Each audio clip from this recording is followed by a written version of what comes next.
Give our update on COVID. Okay, see, I'm learning from this guy over here. I thought we'd start today by we'll just review a little bit of data, current data. Again, I hope you appreciate this. This is just our chance to, every time we get up in front of you, kind of look at how we're doing nationally in terms of our cases per capita. We're really not moving a whole lot there. There's been a pretty significant outbreak in Pine Bluff, Arkansas. That has never been in the top 10. They're kind of rising up there. Sioux Falls is still holding pretty steady, this time at about 660 cases. When we say per capita, that's per 100,000 residents is that data. We darken this up hopefully to make it a little easier to view on camera as well. What we've seen the last probably 5 days or so is a downtick in the number of active cases. So we've had more recoveries, and you've seen the numbers. We've been averaging that 70 to 80-ish cases in our MSA the last few days. Because of those recoveries, obviously you would likely expect there has been an uptick a little bit in the hospitalization rate up to north of 7%. It's the first time we've been north of 7% in the hospitalization rate, but that's also just because we have a lower downtick there.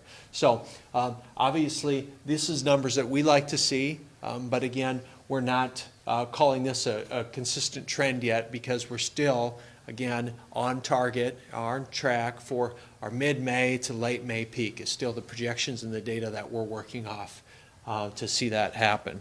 Want to have a quick discussion about Smithfield. Yesterday, right about 24 hours ago, the CDC released a report from Smithfield, on Smithfield, regarding the recommendations that they have for that plant to make in order to return to full production and return online in a safe fashion.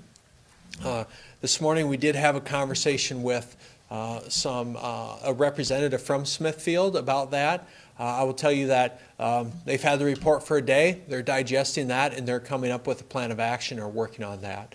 And so we don't have any timeline for Smithfield returning to operations. We don't have any further information on that, but I want you to know that our office is working closely with Smithfield on that. I took a call yesterday. I probably had 20 calls yesterday from pork producers across the region. One that sticks out to me was a gentleman who had euthanized 3,000 hogs this week because there's no market for them, no place to take those hogs. And so it's important for the public to know, for our ag community to know, those producers to know, we absolutely understand the upstream and downstream ramifications of having that plant closed, and that it's not lost on us. We are committed to getting that Smithfield plant open as quickly but as safely as possible. And sometimes speed and safety in this environment don't necessarily run parallel all the time. So quickly and safely is how we want to see that plant open. We're working with them on that, and we're going to continue to have dialogue with Smithfield on that. The only other thing I'll share with you today is it's been a really great week to see people getting out and getting active this week. The weather's been good. That also creates sometimes some gatherings en masse outside, which we're still obviously advising against. But we've been challenging people to get out and try and run or walk 100 miles in 100 days. There's been thousands of miles logged already in this city. It's a great challenge, great for your mental health, physical health. We're going to be giving out a few prizes today. Some people from our office will be in touch with folks on that. So just want to continue to encourage people to do that. It's important to do that, to keep your mind sometimes off COVID in this time. There's other things happening in addition to COVID. A great thing, before I turn it over to Jill, we're breaking ground on a new fire station in about 2 hours here on the east side of town. That project has been talked about for the last, probably 6 or 7 years. We've needed a fire station on the east side. We're paying cash for that fire station. We're going to turn some dirt, and we're going to get that thing built on the east side. Good for public safety, good for our response times on the east side of Sioux Falls. So still good stuff happening in the city. Business goes on. It's not all just COVID. We got a lot of work we're doing on non-COVID related things like that. So thanks for your time. I'm going to turn it over to Jill for a few updates from the public health team.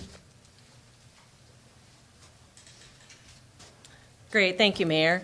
So this morning you heard the governor talk about the fact that she has extended the executive order for those over 65 and those with certain health conditions to continue to please stay at home. That brings us to just what we need to talk about today to remind everybody what are the various ways that we are mitigating the spread of COVID in our community. And one is the social distancing piece. And just to remind everybody what social distancing does is it just continues to keep us apart from each other, 6 feet or more apart from each other, so that we can continue to mitigate the spread. And that would be for anybody who feels well, anyone in our community, that we all need to be mindful of that. Not just, in our workplace, but even in our homes and other places that we are. When we're out and about, maybe we have to go to the grocery store, make sure you're mindful of being 6 foot apart from someone. If you have to go run an errand to get your medication and there's not a drive-through to do that, make sure you're staying 6 feet apart from someone. And we would really appreciate it over this weekend that you're only going out and being amongst people in enclosed spaces where you have to be for those types of errands, that you do so as minimally as possible. And like the mayor said, it's important that we're getting outside, however, and we have the right density in our community that there are places we can do that. And so, getting out and taking a walk on the sidewalk, getting out and going on our bike trails, getting out and running in our open spaces is really important right now and something that's good for all of our mental health. So, but doing it in a socially distancing way. Another piece that we talk about a lot is quarantine.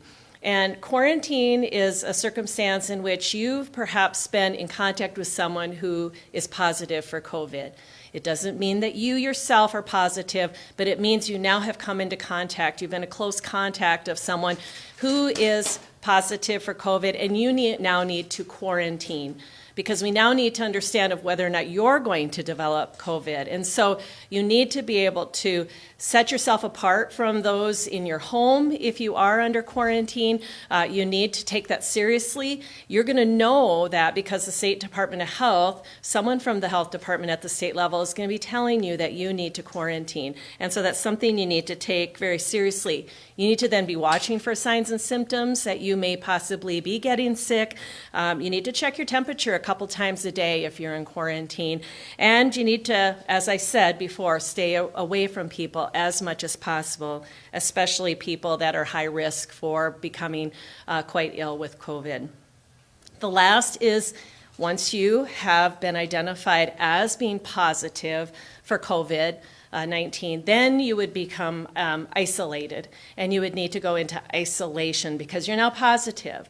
So that's something that's very important to remember as well. And again, you're going to understand that from someone at the State Department of Health and others that are helping to monitor you, perhaps your healthcare provider, etc. Once you've been positive, then you will isolate yourself. And so there is a difference between all three of those things. There's social distancing for just the general population, there's being under quarantine if you have been exposed to someone, and then there's isolating yourself if you've actually been identified as being positive for COVID.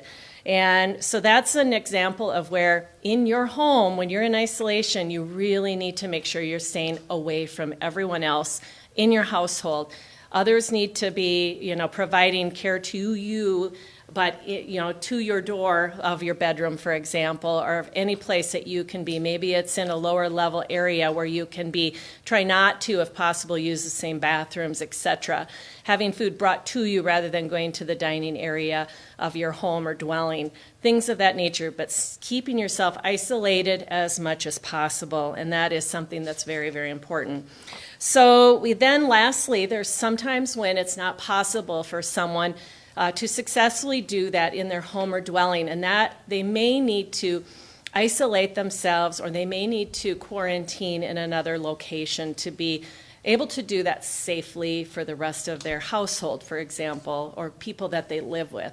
And so that's where we would then be helping to refer them to an isolation site. And those are those places in our community that we're working to have developed and ready to, we already have some people doing that in our community, but we'll be continuing to step that up in a larger way as we have more people that may need a place apart from their home or dwelling to do that. And so an example of that might be, two people that are living in an apartment, for example, and they only have one bathroom. Or it might be a family where, you can't isolate someone into a room effectively. The home is just too small for that. Having a single bathroom is a really good example of that, because that's an area that can be commonly used and you can possibly be exposed to the virus by using that together. So we just I thought it was good today on Fridays, I'm always, sharing if the weather is nice out, people are going to have a tendency to get out more and be more out and about in the public. And so please make sure you're social distancing. Make sure if you've been told to quarantine, you are doing that. Make sure if you are COVID positive and you are isolating yourself at home or another location, that you are following those orders and those directions. And let's just continue to mitigate the spread of this virus in our community. So thank you. Mayor? All right, any questions for Jill or I today? Can you talk a little bit about certain areas in Sioux Falls, like Heritage Park has become a problem, and the neighbors have noticed that there's large groups of people there, 20 or 30 a day. What can you do to educate those people to get them to follow the rules? Because it seems like they just don't want to do that, and they're going to go on to other places. Yeah, the question was parks where there's large gatherings of people, large groups of people gathering. All we can continue to do is preach the message of social distancing and being smart and encouraging people to get out, get exercise. Exercise is not banned in the city. It's not canceled. But we need people to not gather in groups. Right now, it's not illegal. That's the problem, Kevin. It's not against the law to do. We're advising against it. So all we can do is continue to ask people to not do that. Obviously, we don't want to turn our law enforcement officers into the bad guys that are having to break up soccer games and so forth. But there's times when we have to tell people, hey, listen, I know you want to be together right now. I need you to just kind of stay apart a little bit at this time. And it's hard. It's hard for my own family. It's hard for me. But that's why we stand up here every day and talk about this. Hopefully the message continues to get out into the public. How many isolation areas have been set up within the city so far? I believe we have 2 isolation facilities that we've set up in the community, potentially more. We also have a third, I'll call, I don't know if isolation center is the right term, but I guess it is at USF, where we're housing some of our first responders and some of our city employees who maybe they have at-risk people at home, maybe children with respiratory diseases and so forth. So some of our police officers and first responders, our respiratory calls that our fire rescue taken are increasing. So they're dealing with people on a daily basis who are dealing with respiratory issues. They don't know if those people are COVID positive. So when our firefighters come home, they have to decide, do I want to go home where I have a immunocompromised child, or do I want to go stay at a dorm at USF for a little while to make sure that I don't become symptomatic. So we've worked out a deal with USF. That's kind of the third site we have where we have some of our city employees that are able to stay there. So thank you to USF for partnering with us on that. Can you tell us about how many city employees are there right now? We've had a couple dozen that have expressed interest in that. It's about right, isn't it? Yeah, I know you were offered 1 or 2 hotels, I think, for the same thing. Have you taken advantage of that? Have you pursued that? Yeah, we're working with a couple hotel properties in the city for some of these vulnerable populations and people who need to be isolated, just like Jill talked about, for a variety of reasons. We expect the need for those isolation centers to grow, and in fact, one of the items in the Smithfield report is the desire or the recommendation that their employees and their family members need to have access to proper isolation facilities that they can utilize, which is why early on we knew we would have to stand up kind of some isolation centers and some programs around that. All right. Last thing I'll say is this purple was intentional. Vikes had a good draft last night, if anybody watched it. People are so hungry for sports. I watched the draft. It was great. So you guys have a great weekend. Stay safe. Appreciate it.